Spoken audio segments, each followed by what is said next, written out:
Prasanna Vadane Kurunavatare Dibbajala Dutimayi Trijagad Janitri Kalyanakarini Varabhayodana Shile Matar Viraja Satatang Mama Hrit Saroje Brahma Swarupini Shive Shubhade Sharanye Chaitanya Daini Bhavam Buddhipatu Netri Shanti Prade Subhimale Shakularti Nashe Matar Viraja Satatang Mamahit Saroje Om Shanti Shanti Shanti.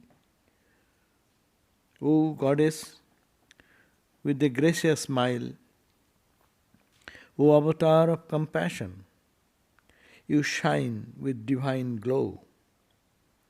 O Mother of the three worlds, you take care of our welfare and remove our fear. O Mother, dwell forever in the lotus of my heart.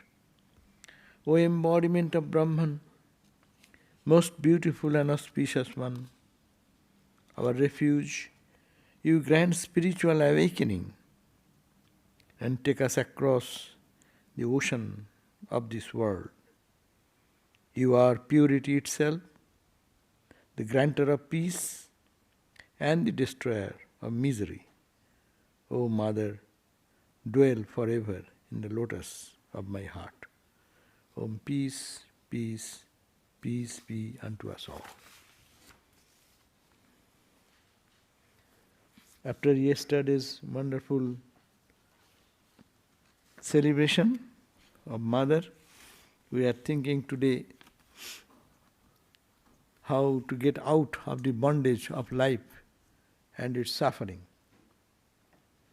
And our topic is real ID in the Tantra perspective. We have discussed the other time about what is our real ID. This ID, what I see, I describe about myself, it is an identification, and we are recognized in the court, in your travel time, in the airport, and in job and transactional universe.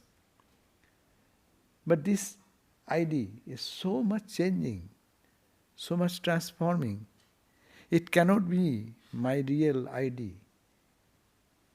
What will be my real ID? That is which is never changes, never has any transformation, which is absolute bliss, absolute joy, and absolute existence. That is called Satchidananda. That was the Vedantic perspective. Because everything in the phenomenal world, everything which changes, what is the ground of these changes? That is that unchanging truth. And that unchanging truth, unchanging peace, unchanging joy is the goal of all of us. And actually we are that. Upanishad declared that you are that, you are that. Tattvamasi Svetoketu. Thou art that infinite, thou art that birthless, thou art that deathless, changeless. So this has been Vedantic perspective. But in Tantra perspective, here it is a Bhakta perspective. Here the devotee looks upon the same reality. I am this. No, I am your child. I am yours. That relationship comes over there. And Tantra, actually the ultimate goal of Tantra, as we all know, is to see the Divine Mother everywhere. That one force, one Shakti, one energy, which is permeated in the whole cosmos, that is the Mother, that is the conscious entity we call Mother. In the Mahanirvan Tantra, it is said, Tvameva Shuksma Tvang Sthula Vyakto Abhyakta Rupini Nirakara Pishakara Kastvang Veditum Arhati. It's talking about, O Mother, Tvam eva Shuksma, you are the subtle, all the subtle entities in the universe. Tvang Sthula, thou art that which has manifested in the gross world of name and form. It is something Vyakto, which has been manifested, Abhyakto, which is unmanifest. Your nature is that. You are Nirakara. You have no akara, you have no form, you are permeated everywhere. But Shakara, but again you appear in the form of, in a form taking the form of Divine Mother, Durga, Kali, and other aspects of it. And Kastvam Veditum Harati, who can realize you, understand you? And that is our real ID.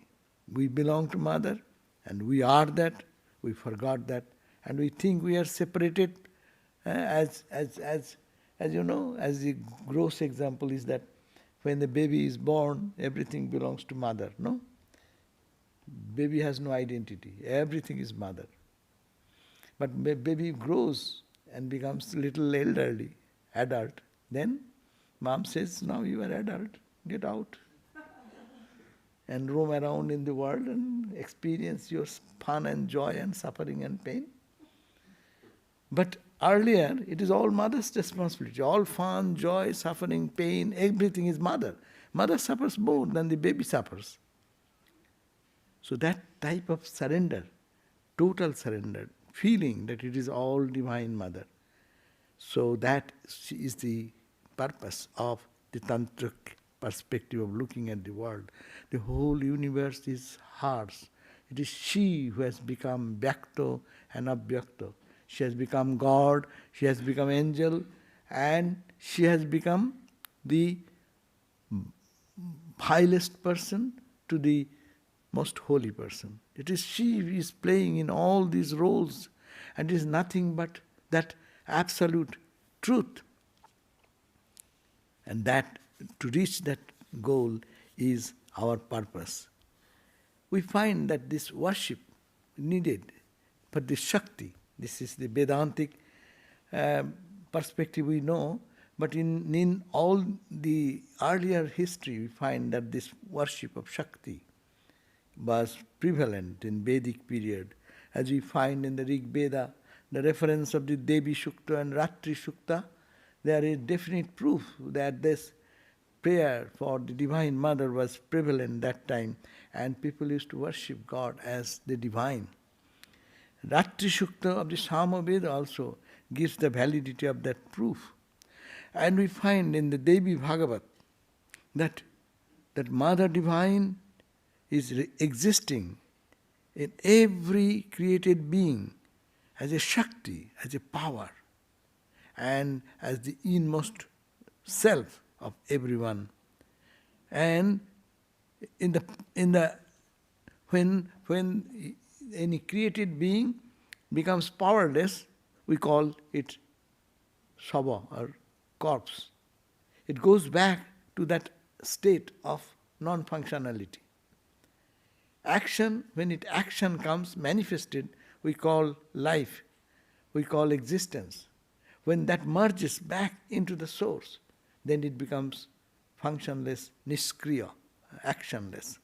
So, that is, we find that Purusha, and Purusha, actually the conscious entity, philosophically, it becomes Satchidananda, and in the Vedantic term, and that becomes the Shakti. It divides into two. One is the absolute consciousness, and another is the manifesting power, which is inherent in it. It's we call Parashakti. It's called the Maya, Prakriti. And the Devi Bhagavati find the reference that Shakti, Sheyayang Shakti Mahamaya Satchidananda Rupini Rupang Vibhartya Rupacha Bhakta Anugrahetabe. That Mother, that Sheyayang Shakti, that same power, infinite power, who is called Mahamaya. In Vedanta, we call Maya. In the Tantra, we call Mahamaya. Great mother, great delusion. But great delusion is not delusion as a divine mother. So it is that Sheyang Shakti, that very power, that Mahamaya, great mother, who deludes everything and for fun, she is of the nature of Satchidananda Rupini. You may say, this is her play going on everywhere, we are nothing. But as she wants to play, when the question comes why she plays, who will answer that question? It's only she can say. But she does not speak. She speaks to Ramakrishna, Ramprasad, Kamalakanto, they spoke, but not to us. But Seyang Shakti, that very Shakti, is the Mahamaya, it is the great mother, and the delusive power, just for fun, creates, she is her Satchidananda, only to experience this Ananda, that eternal Ananda everywhere.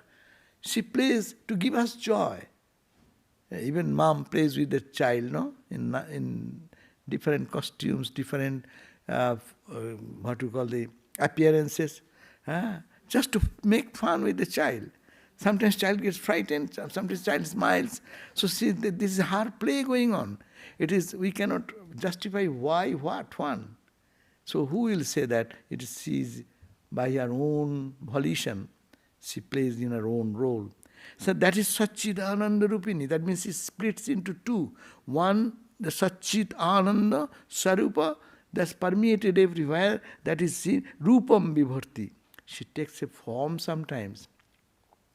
And form to redeem us, Arupacha. And sometimes she remains not taking any form, hiding herself everywhere.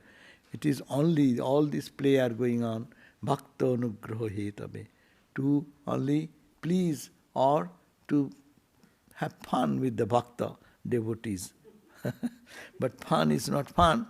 For us sometimes it is painful, but it is who are we? It is said it is all mother. There is no you at all. In Tantra there is no you at all. It is all mother. Mother playing with the mother. So this is the philosophy. Vedanta has the Maya concept and Tantra has the Mahamaya concept. But these are not same. Because Maya, when you say, what is Maya philosophically? Maya says that it appears but it has no existence. I see night dream, but that has no existence. When you wake up, there is no existence. So like that we are seeing this visible universe, it is there, but it disappears when you go to sleep, when you go to dream. So this is Maya, because Yama, that is not there, but only appears, that is called Maya. That means it is non-existence, it is not the reality, it is not the truth. Truth is Satchidananda. So this is all Maya. That is the Vedantic perspective. But what is called the Mahamaya idea is different. Here, Maya is non-existent, it appears only like a dream and disappears also. It has no permanent existence. But Tantra will say, no. It is the Brahman itself. Brahman itself is appearing. It is not illusion, it is not delusion. That power to manifest in diverse way, mother appearing in diverse way, is that inherent power is constantly there now. It is anadi, beginningless. It is ananta, that is endless. To infinity as it were. Brahman is infinite, beginningless, endless. It is there. It is consciousness, it is bliss, it is absolute. But what about this? It is the Shakti, inherent power, which is hidden in the consciousness as it were, manifests sometimes, and when it manifests, it only appears in this universe. So, Maya has a beginning, but has an end. Mahamaya has no beginning, no end. As long Brahman remains, Maya remains, Mahamaya remains, Mother remains, Divine Mother remains. That's a big philosophy to understand. That means it is apparently it is contradictory, Vedanta and Tantra. It is said that Vedanta is the philosophical idea of, it's a Siddhanta Grantha, it's a conclusive text where the conclusion is that there is absolute oneness and it is Satchidananda. But Tantra is a book which teaches us how to reach that state of absolutism where there is nothing else but that reality. Like a child, when there is nothing but mother. Mother is the only connection of the whole universe. That's the mother. So it is how the child? Child is a part of mother, being manifested, play with the mother.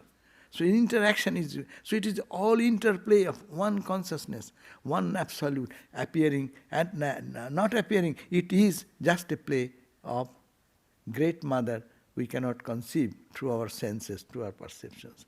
So this is the distinction between Maya, and Ramakrishna has beautifully given a concrete idea to realize this very easily. Of course, these ideas are also in the Tantric texts also, that what is this? Fire and the burning power. Can we separate out? Here is the fire, and let us take out the burning power. You cannot. Burning power is sometimes hidden in a piece of wood. Here is the fire, it is hidden, but you can bring out under certain circumstances. So similarly, what is the fire and its burning power, they cannot be separated. Sometimes they may be hidden, sometimes they may manifest, but it is the one reality appearing as two. So it is all fire and the water, water and its fluidity. You cannot separate out. Then you can, sun and its rays, you cannot separate out. Where is sun, there is the rays. So this whole universe is nothing but that divine, that absolute Satchidananda manifesting as the universe. It is mother, it is mother, it is mother. It is like Maya has no, to understand a little bit more, better to discuss a little more. When we say the Maya of Vedanta has no paramarthik satta. Existence, which is paramartha, means eternal, absolute. It has only a vyavaharika satta.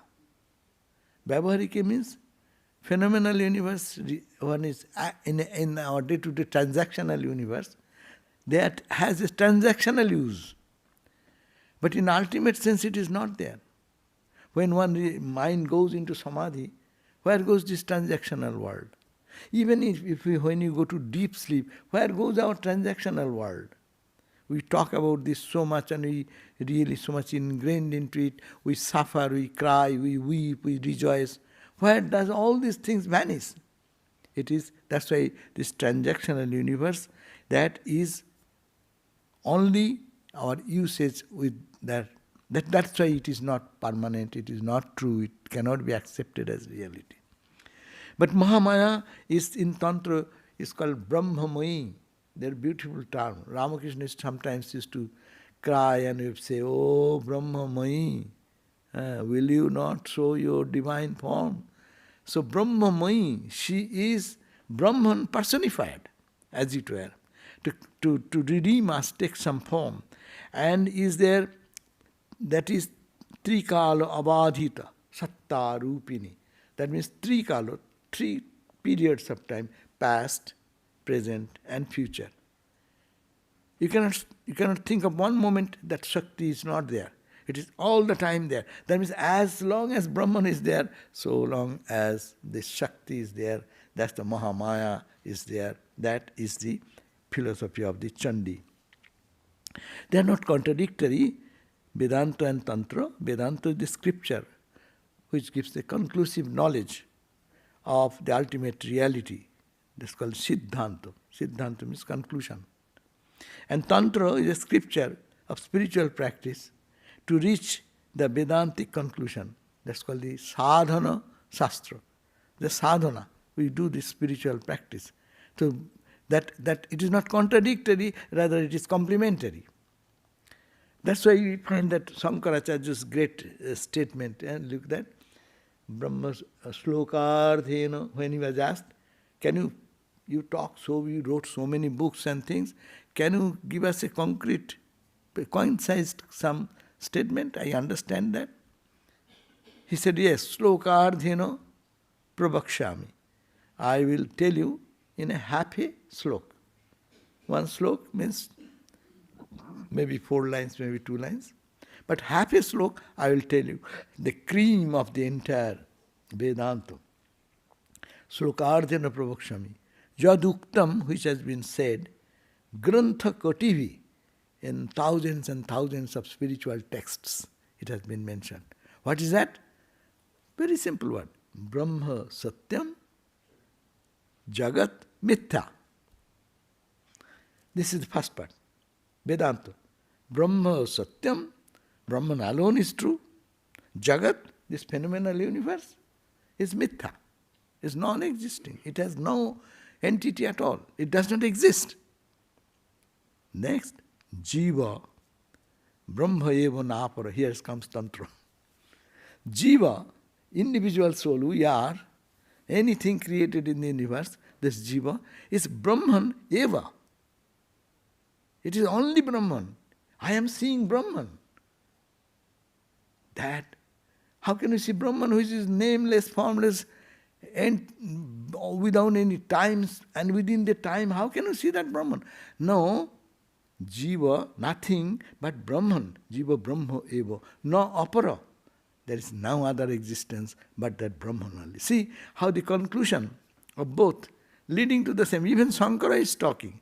He's fighting sometimes in the Tantra and Buddhistic Tantra and the Buddhism and other dualistic, the Mimamsaka and all these philosophies. But his conclusive word is that Brahma alone is truth, Brahma Satyam.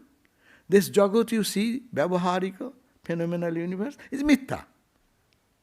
Okay? That's the Vedanta.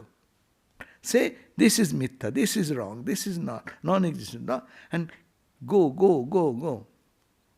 Deleting everything, neti. But what he's saying, Jiva, but you reach a conclusion where Jiva, all these Jivas, all these created beings are Brahma eva. It is Brahman, Napar. So we have just now talked about Satchidananda appearing in this universe. So this is the very unique idea that this Vedanta and Tantra does not get to be not to be divided, separated out, but it is the truth alone appearing in another way. So it is, Upanishad also says that everything you see, Sarvam Khalu Idang Brahma. What if you see it as Brahman? But we don't say Brahman because Brahman is the absolute. How can it be then? It is the mother, it is the divine mother. But how to get out of, that is the way. Holy Mother says, how much of japa you do, however much work you may perform, all is for nothing. If Mahamaya does not open the way, is anything possible for anyone? See, you may try telling, I am Brahman, I am Atman, and all these things, good. But a point comes that you doing whole life, nothing is happening. There comes the grace of Mother. She will have to come to untie. That's why Ramakrishna's vision, remember? Ramakrishna in the Benares, and he saw that the dead body and saw that Mother, the Divine Mother Annapurna, untying the knots, and Lord Shiva giving the mantra. See, you cannot get out within Mother. Mother does not open the door, you cannot get out. So this is the Tantric perspective, Mother worship. So important because we live under the power, the Shakti, and cosmic power. Cosmic power guides our every moment of life. We think we are thinking. What is our thinking? Where is this stay? Swami Vivekananda, openly in his beautiful poem, he has mentioned in many places that, no? Where am I? And Ambastotram, he has composed that Ambastotram saying, where is my power? You are the infinite power, infinite source of joy and blessings. So, that's why Holy Mother said, "Oh bound soul, surrender, surrender. Then alone will she take compassion on you and leave your path open." That is the point. Even Shankaracharya says, Annapurna Stotram, there he mentions, Makshadvaro kapato patanakari Kashipuradhishari Bhikshang Dehi Mata Annapurneshwari. Oh mother, give me this bhiksha, this begging, I am with a begging bowl. Please release my bondage, this door which is blocking my vision with you. Moksha, Daro, the door to realization is blocked here. Just break through. Just break it through for me. Open thy door. Swamiji says, open thy door, O mother, thy tired son. I want to return home. So beautiful ideas. So seeing this, mother said, she told an incident in the master's life at Kamarpukur. The master was going the main road near the village, wading into the water.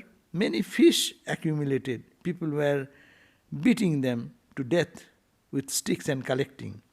One fish out of that kept going round and round the master's feet, Sri Ramakrishna's feet. Noticing it, Ramakrishna said, "Hey, don't kill this fish. It is going round my feet, surrendering itself to me. If anybody can let him take this fish and set it free in the pond," he asked that. Then Ramakrishna himself set the fish free and came home and said, if anyone could surrender in this manner, then alone he can find protection and freedom. So this is the way Sri Ramakrishna is giving this, Holy Mother is telling this story, to surrender to the Divine Mother. That should be the only way to get out of the bondage.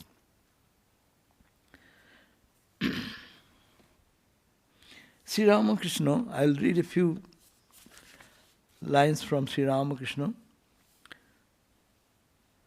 That idea is that the two things, the object and its nature, are inherent. A person, as I give the example, suppose the music talent or an art talent is embedded into that person. When it does not get expression, we don't know the innate power. But when it manifests, then we see the external universe. Similarly, when God is Brahman, is permeated everywhere, we don't see with the veil of Maya. But when it manifests, then it manifests as the universe. So in the various Upanishads, this idea of Brahman, he says, Brahman wanted to see. Brahman on many places, Eko aham bhushyama. So I am one, I will be many. This type of idea is there. What is that? That is called the ikshan.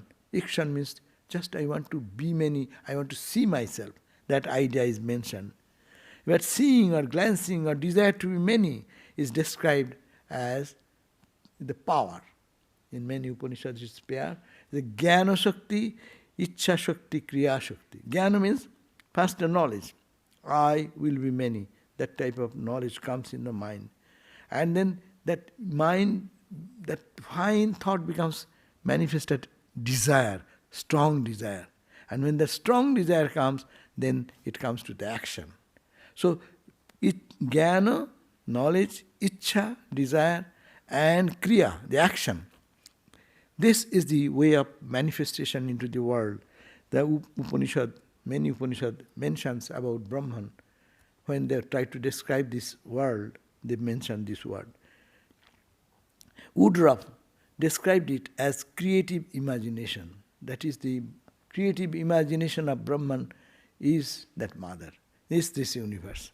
Creative imagination. It is an imagination of not you or me, but it is of that absolute truth which you call Brahman. How can he have any desire? If you don't put that question, it cannot be properly addressed. Because though it is not there but desire, Brahman is desireless, and how there is a desire? But where did the world comes from? It came really from that Brahman alone. There is no other than Brahman. Ekam eva advityam Brahman. So that what we are seeing Brahman only. What a great idea to Ikshan. So that the two things, as we said, we cannot separate out the object and its nature. Object and its nature. So Brahman, that's why Ramakrishna is just Brahman is Kali. Brahman, the snake, when it is still, it is not moving, it is snake only. But when snake in the movement, then it is called Jagat, the world. Brahman is like that. And in our Chandi we find Mother is existing, Chitirupeno ya Krishnam, etad vyapusthita Jagat. Mother is everywhere where there is any pulsation, even not any movement. Wherever there is any movement, it is Mother.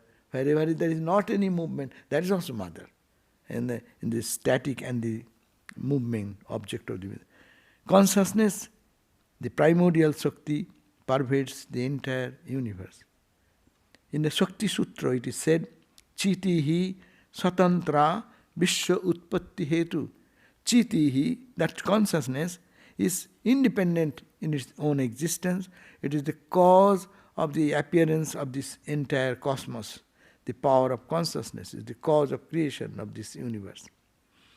According to Saktu Siddhanta, this Chit Shakti, the power of consciousness, actually creates this universe.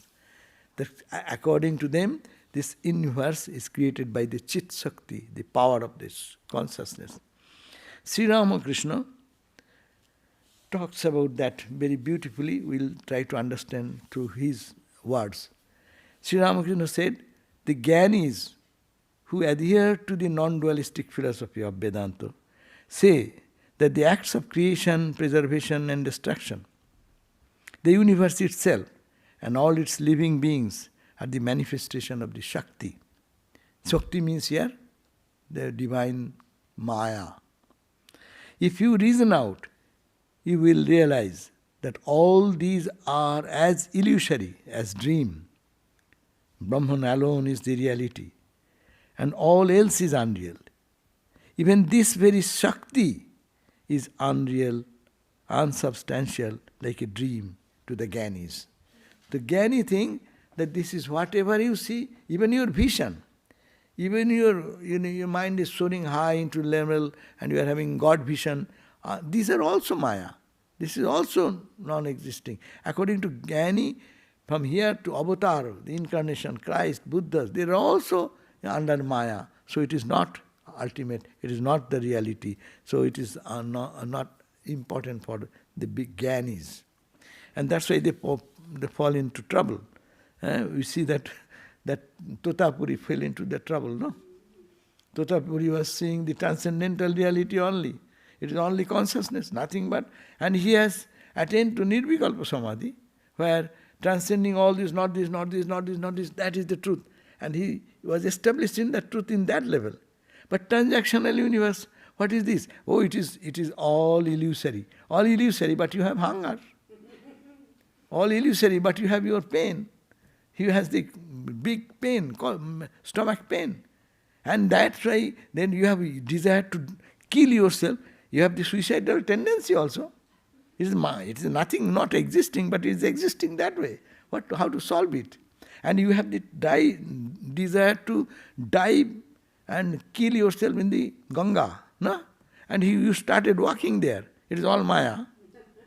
But you cannot survive like that. So long you are the world, in the world, you have to accept some other philosophy, how to get out of it. That's why you see that serious condition when Totapuri was so lost and he went all through the Ganga walking. How come it is possible? Even it is, now it is silted. Now even if you go to Dakshineshwar, you cannot cross all through the Ganga. And he walked, and he could not get water more than knee deep. Huh? And then he went to the other shore, and then finding no end, okay, again tried to come back. Again the same. He walked over the Ganga and came back. And then came to Ramakrishna. And what was the very first word of Ramakrishna? You rascal, you don't listen, you don't believe my mother. That's why you're trouble. You just go and see my mother and surrender there. Hey, see. The transcendental reality is okay. But when you are in transactional universe, it needs something to support. You cannot just say it is all non-existing. Yes, it is existing so long your mind is here. Of course, the yogis can click their mind into the absolute truth. That's okay. And for them, no problem. But even yogi like, great Mahayogi like Totapuri, who is the teacher of Ramakrishna, he could not switch the mind, tune the mind to the absolute so easily. No.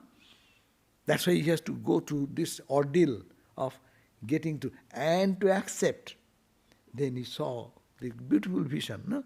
When Totapuri entered into the temple of Mother Kali, seeing the mother smiling and her grace everywhere, all loving mother everywhere. And he came back with a changed personality. And seeing mother everywhere. And that is the correct vision, complete vision. That was the incompleteness in the life of Totapuri, which was completed by Sri Ramakrishna, being Guru again. His Guru, he became the Guru again by giving this total knowledge. Transcendental is that same, and when it is in the transactional universe, it is the same reality. It is the ocean water. It is the same ocean, only in the wave form or in the calm, serene form. It is the Brahman form or the manifested form. It is the only one. That is the Tantra, to see. It is everything is mother and nothing but that ocean, that Chiti Rupena, that conscious Satchidananda consciousness. That is the only form. We find that another story of Swami Vivekananda, we can recall how he is following the Brahma Jnana path, no? And he does not go to accept any form of God and bow down the head to Mother Kali, and he used to accuse Rakhal Maharaj for that, tease him. Why do you go like that? And Sri Ramakrishna came in to rescue though. But anyhow, he is thinking this is all Maya, this is all non-dual existence is the reality. These are all rituals and worshipping this dualistic form of the Murti Puja, this or that. But that experience, see, when that 3 times going and praying for to meet his earthly needs, when Ramakrishna was sending him, and when he came back, and what is the experience? He said, I cannot ask these petty things from her. She is the mother of the universe. With so much joy, peace is sparkling everywhere. And then Sri Ramakrishna's experience, Noren became a perfect person of experience that day. And he sang whole night, Mother, you are in the earth, you are in the flowers, you are in the sun, you are in the moon. Jale sthale, tumi jale, tumi sthale, tumi antarikshe. Tumi, you are the root, you are in the root of all created universe. That experience, and he was so overwhelmed with that experience that he sang almost a whole night. One song Ramakrishna taught him, that Mother, thou art Mother in the water, in the land, in the trees, in the plants. No, you are everywhere, permeated everywhere. So that is the ultimate end result of worshipping Mother. So this is necessary that we should think about that. Ramakrishna talks about the same. He said that Ramakrishna is saying that the primordial power is ever at play. The primordial power, thus one cannot think of Brahman without Shakti, or Shakti without Brahman. One cannot think of the absolute without the relative, or of the relative without the absolute. The primordial power is ever at play. She is creating, preserving, and destroying in play. It is all her play. She is creating no motive. As the children create something, it has no motive, just for fun. They create and they can throw away this moment, no attachment. So mother is doing that, creating, preserving, and destroying in play, as it were. The power, that power is called Kali. Kali is verily Brahman, and Brahman is verily Kali. It is one and the same reality. When you think of it as inactive, then it is said to say, no, not engaged in the acts of creation, preservation and destruction. Then we call it Brahman. So when it does not create, we call Brahman. When it creates, we call it Shakti. That's called the mother.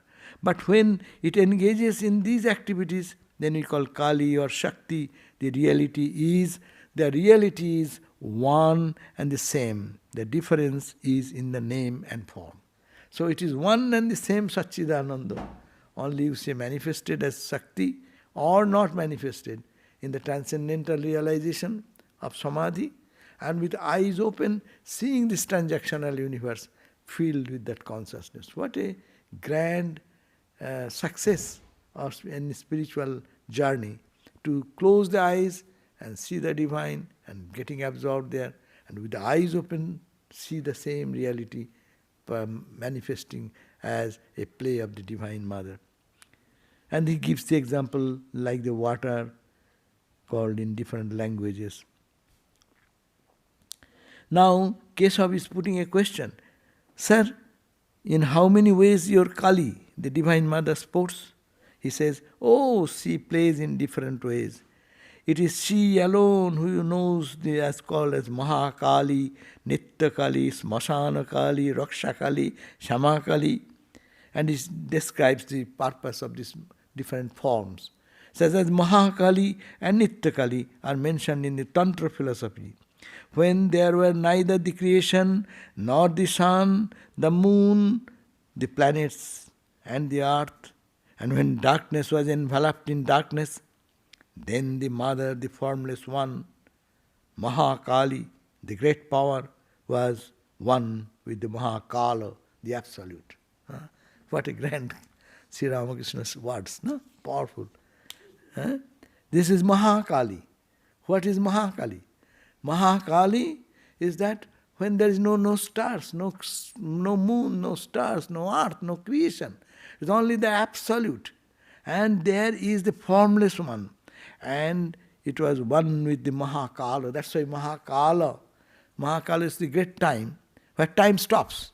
There is no more calculation. We live in the time, clicking of the time. See, it has become almost 12. So it is clicking of the time. It does not stop for anybody. But Mahakala is that timeless absolute. That's the Brahman. They call Mahakala. We get confused in the terminology. But it is the term what is giving and the definition they are giving. It is the unchanging reality, because time cannot reach there. That's why Sri Ramakrishna described beautifully. When there were neither the creation, nor the sun, the moon, the planets, the earth, and when darkness was enveloped in darkness, meaning no creation. Darkness is there when, if there is some creation, you can see. Darkness means ignorance, or the creation duality is not there. So that situation, the great power, that was one with one. Shama Kali, there is another, what we worship in every home. That's called the somewhat tender aspect and is worshipped in the Hindu households. She is the dispenser of boons and dispeller of fear. That is the way we pray to Mother. Ma, give us this, give us that. No? We don't get frightened to go to Mother Kali. That's called Dakshina Kali. Another name is called. Dakshina means compassion. That's why she's holding sword and skull. But face, you see, very loving and serene. And one hand, boon and blessing, no? So 4 hands are used for 4 purpose. Somebody said that Ma Kali is so ferocious, with the hand, sword in hand. And then our Swami Sarvadevananda said, no, don't think that way. She is protecting. Your mother is not Nembi-Pembi mother. She is terminology. That means your mother is the mother of the universe. She is standing to protect you with the sword in hand. If anyone comes, my child, I will kill. So it is not to be frightened. So that Samakali, it is another way of worshipping that Samakali. She is the dispenser of boon and the dispeller of people who appear. People worship Rakshakali, meaning protectress in the time of epidemic, famine, earthquake, drought and flood. Smashanakali is the embodiment of the power of destruction. It is terrible and female, and she resides in the cremation ground and surrounded by corpses, jackals, terrible spirits. From her mouth flows a stream of blood. From her neck hangs a garland of human head, and around her waist is a girdle made of human hand. So, same mother, appearing in different forms. One for pleasing, giving liberation, protection. Another time she is destruction, holding the stick. Otherwise, she is the power. Projection, creation, maintenance and destruction is all she. In Tantra, there is no other entity. But same mother, we see that sometimes sweet face, sometimes angry face, as mothers play with the child, no? So this is the way. And Ramakrishna had the vision, no? Sri Ramakrishna had the vision that one day he was standing there and on the bank of the Ganga, and they saw that one beautiful lady came out of the Ganga, and then she, with love and care, she gave birth to a child, creation, and then nurtured with love and affection, sustenance, and then ultimately she swallowed that baby inside, but she entered into mother. So came from mother, nurtured in the world of duality, and ultimately brings back to her own self, not throw away. That is the point. It's from Brahman, Vedantic idea, Tajjalaniti. Tatja, from that reality, creation has come. Ja, it stands and plays, and alone it drops into that reality. That is the Shakti perspective, Tantra perspective. That is everything we see in the creation, sustenance and destruction. It is mother, it is mother, it is mother. Thank you.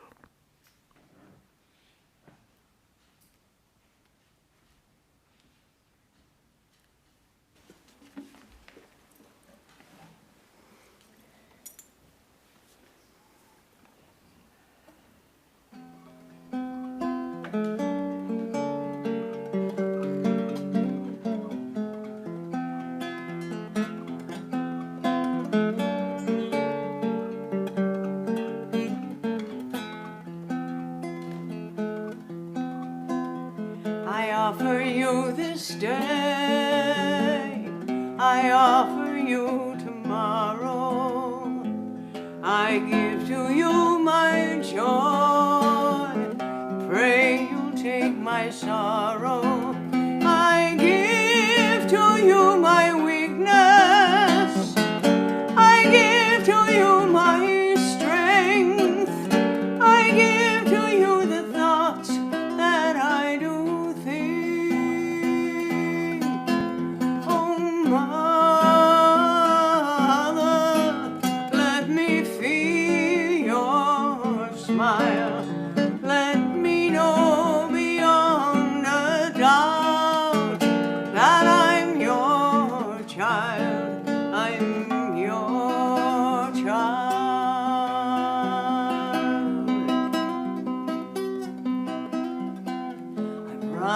Around this world, looking for your love. Please don't hide your face from me. Fill me with your love. Without you, there's no meaning.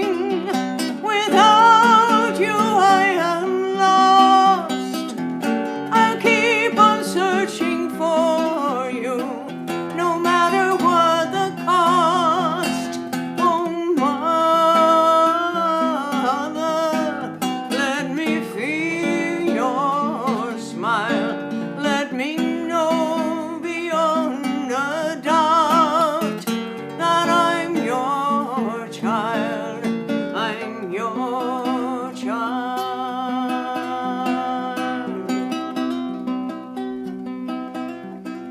There are so many words to use and mouths to speak therefrom. I only want to be myself, to give to thee alone. Please give to me the words to say, and with thy tongue I'll speak. Without thy inspiration, I cannot move my feet. Oh, mother, let me feel your smile. Let me know beyond a doubt that I'm your child. I'm your child.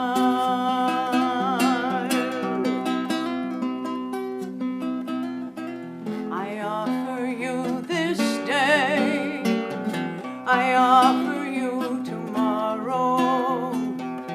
I give to you my joy, pray you'll take my sorrow.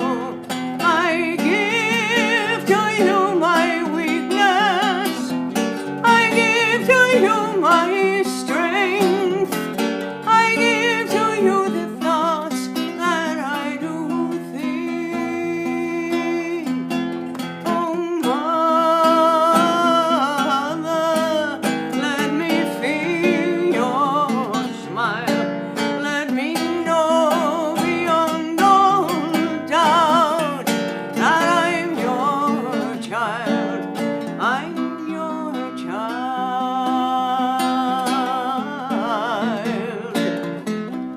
I'm your child.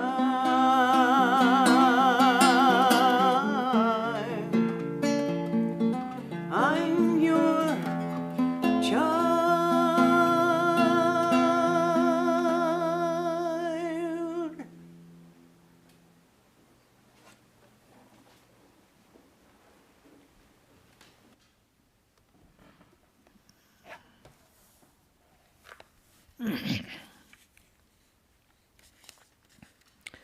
Om Vairagya Bhakti Varada Bhavatarinettang Mangala Shanti Nilaya Yamrita Sarupa Vidya Parati Jagat Uddharanaika Setur Matar Viraja Satatam Mama Hrit Saruje Vishwatmike Parama Pavana Somma Rupe Mohandakara Pariharini Makshadatri Sarvasraye Bhayahare Jagadiko Gamme Matar Viraja Satatam Mama Hrit Saruje.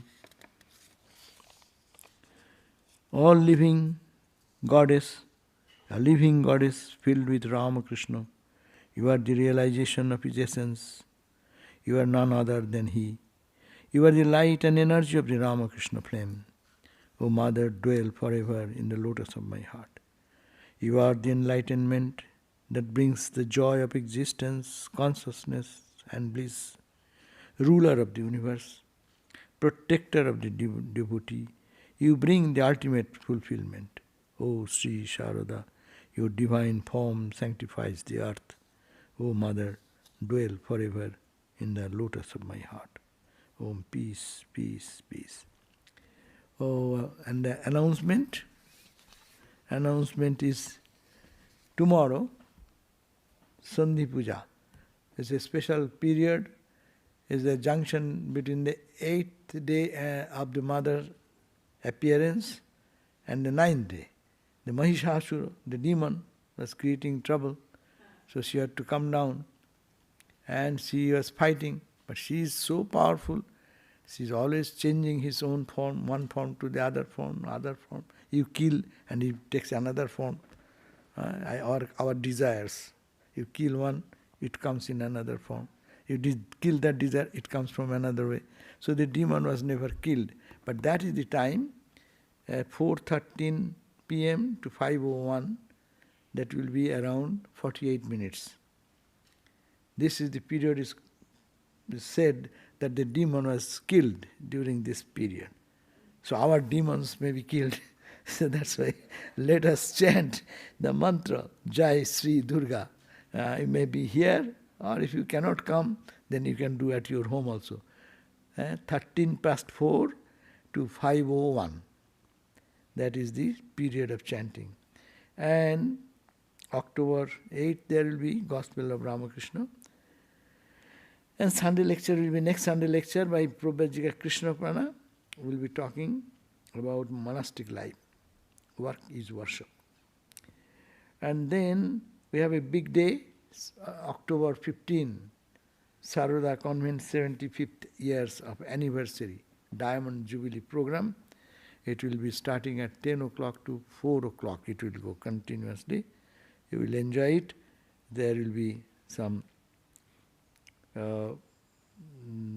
video presentation, some blessings from our respected Swamis from India, and also reminiscences by devotees who are associated long with this movement. So, anything? Brajaprana? Oh, food will be served. Lunch will be served, 1 to 2. All are invited to come. Okay? Thank you.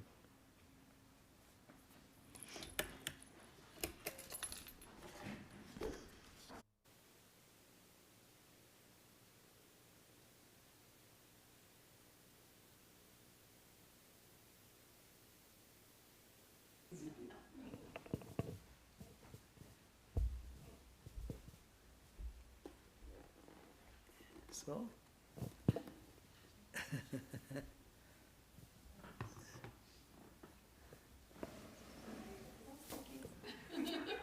Why not?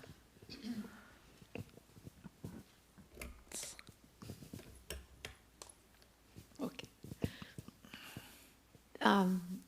Today's talk was so fantastic, Swamiji.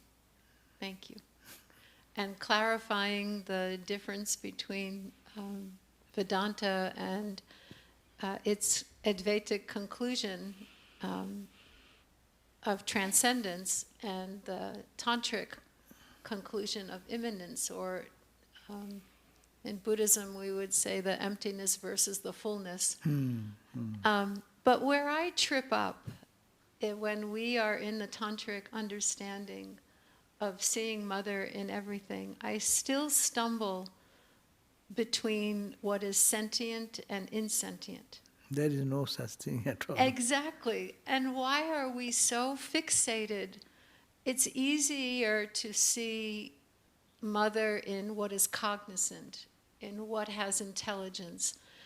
And it's much harder to see Mother in the floor, in the wood, in a stone, even in time and space, in the elements. It is still challenging. So when we come to that obstacle, do we just tell our mind that that is the illusion? We're thinking that something that is sentient has more value because it's cognizant, because it's living. We think it has more power, more presence, more Mother. And we don't take it as carefully or as mindfully. Anyway, even after all these years of understanding and practicing, This is not until and unless one have that transcendental knowledge as also immanent knowledge of the immanence, this dichotomy will remain. This appearance of with prana, with not prana. Prana is everywhere, but at least this is the non-sentient and sentient. Sentient, where is Deni? That's why it is Upanishad first says, Tade jati tannai jati, that which is moving, that which is vibration. This, that. Tat e jati. Tatnai jati, that which is not, this is not, this is not. But Ramakrishna's vision, the door sill, the floor, the roof, everything is consciousness. So after attaining that point, it becomes easier. We are struggling from this end to reach. Therefore, here is our journey not yet completed till we reach the samadhi state. So when you look down this way, after that it becomes spontaneous. With a little stroke, it can come out. Totapuri, he did not have to struggle much. Only one day frustration came. He is living in very happily in transcendental reality. And the phenomenal universe, okay, it's going on, it's sapno, it is done. But still, its perfect knowledge to come, it took little striking. And that striking was his pain, stomach pain, and crossing the river. So that quickly can happen. But for us, we are going in this way to, at this point, to see that is difficult. And also our approach to spiritual practice. Our approach means how do we perceive? How do we see? Seeing Mother everywhere constantly, if one thinks like that, a moment will come, one day, but we normally in our life we have a different distinction, duality, we live in the duality. And we try to impose that idea of oneness. That's why it is struggle. That's why the only solution is to see within. And as much within, that much outside.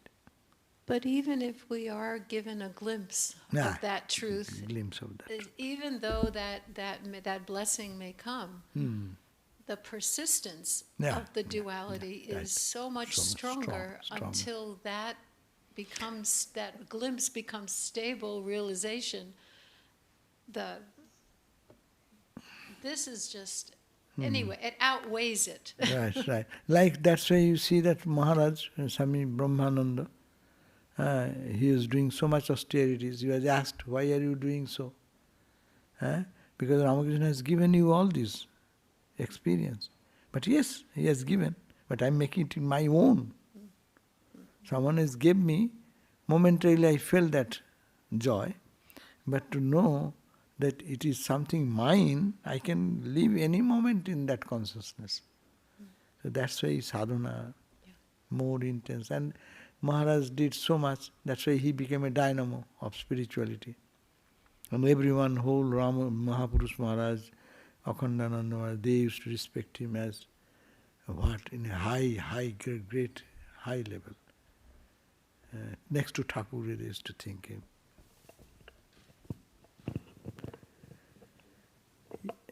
You people can come also. You need not have to go, but maybe they are thinking it's private something going on. No. If they had the desire, they would have sat.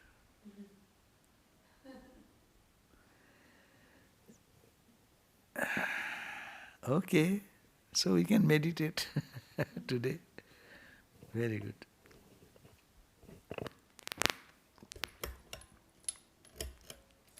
Can you, one more thing, can you just repeat that? Can you repeat that wonderful expression of Shankaracharya? It is said that slokardheno, ardha sloka, happy sloka. One sloka is 2 lines, sometimes 4 lines. The ardha sloka, one half of that, sloko ardheno pravakshami, I will tell you. Jad uktam, which has been said, grantha, scriptures, kotivi, millions of scriptures, piled up scriptures have been written to say what is the reality. What is that? Brahma Satyam. Brahman alone is true. Jagat, then what about this Jagat I am living? Mithya. It is only like a dream. You are seeing. It has no permanent existence. So long your mind is here, you can see. When mind absent for a split second, it goes away. And then what about the jiva? Is it all really it is all meaningless? Well, no. It is only Brahman. Jiva Brahma eva. Jiva, individual entities you see. Brahma eva. Nothing but Brahman. Brahman alone. No apara, nothing. Nothing other than Brahman. That means what you see with eyes open, it is Brahman alone. First she said, as a sadhaka, as a spiritual aspirant, struggling to understand Brahman. What is Brahman? Brahma Satyam Jagat Mithya. This is Mithya. This is unreal. Eh? And conclusion will come. It is Jiva, individual, whatever you see, is Brahma eva. Nothing else but Brahman. But the jiva has a mind, and you said... Jiva does not understand that. Jiva does not understand that. But you will understand that is Brahman. What I'm trying to relate it to is my first question about sentience and insentience. What doesn't seem to have a mind. No, but there is mind. Vedanta does not ignore. Insentient does not have a mind. Mind is dormant. Ah, okay. Yeah, that's the point. Okay. There is nothing in the world without these 5 subtle bodies. Subtle entities, no? This physical body is there. Even the elements? Everywhere mind is there, subtle mind. It is not manifested yet. It is when it manifests in the, say, bacteria, you manifest in the plants, higher development. Where there is crawling worm, it is manifesting more. The Shakti, the mind, and little mind. You stop this way, it goes. Intelligent animals are there. They look, they survive. Even a rattlesnake, how knows to survive. Even a cat, dog, everyone knows how to survive. Intelligence. Sometimes they know how to attack. The predator. No? So these are all different grades of involvement of the mind manifesting. And in us, in comparison to a crawling ant and us, difference is mind is more manifest. Mm-hmm. So they have one sense organ may be dominant, others are not developed. Even in human body, 5 senses are all alert. Mind is alert, intellect is alert, because it's the advanced development. But there it is dormant. That's why in India, they don't even try to see every material object is seen to be divine. Because the presence of the consciousness, not only consciousness, consciousness and Maya, today the Shakta philosophy, they live together. Mm-hmm. Where it is manifested or not manifested, that is not the important point, but both are there all the time. Mind is there. Okay, thank you. Thank you so much. So then the five layers are physical body, then pran body, then mind body, then mental, wisdom, vijnana kosha, and then ananda kosha. So how does, say, this wood, which has all 5, like experience bliss? It will do it in its own time. It will take millions and billions and trillions of. That's why Hindu says that we have births. We also lived like that. And a long time slept like that. Ramakrishna Premishananda Maharaj has a beautiful letter. You can read the Go Forward book. If you can find it here, the days you are here, you can read that.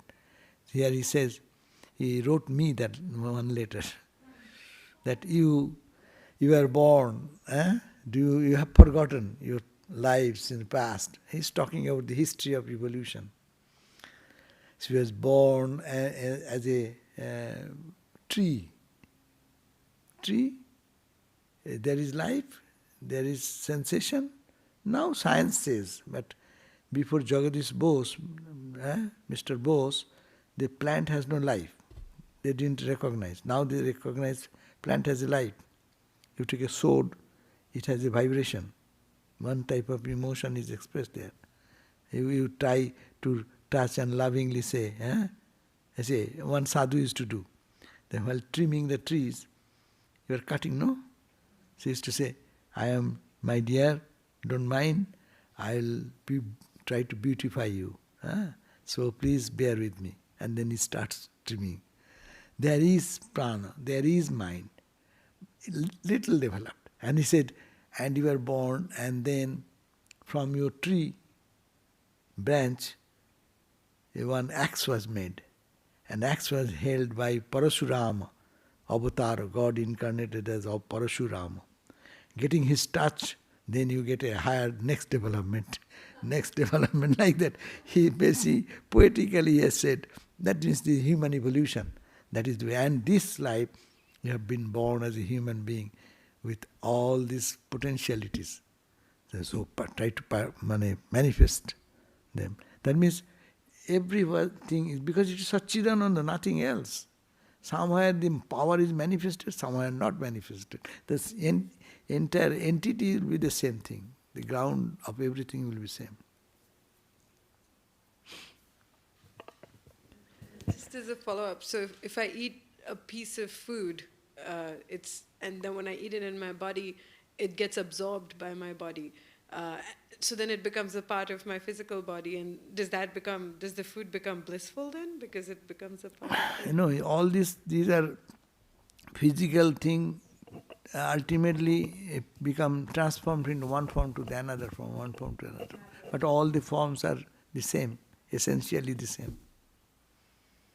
It is whatever is combination, permutation happening, chemical changes, this, that, what is happening, it is all ultimately turning into the same 5 elements: air, water, fire, ether, etc. So, but when you talk about the insentience, the mind is also seen as insentient, correct? Mind is insentient in respect to the conscious entity. But when I am talking to you, there is a mind, you are talking to me, is a mind. This is all, but in respect to the absolute consciousness, this is relative consciousness. But when Shankara says the jiva is Brahman, it means the inner reality. In his talk that time, whatever is that is Brahman. Like every wave you look at that, every ripple you look at, it is not ocean. But that doesn't include a distinction of mind versus manifestation of mind versus no mind. Jiva here does not mean that, to not literally to take that it is the, but it is that anything created.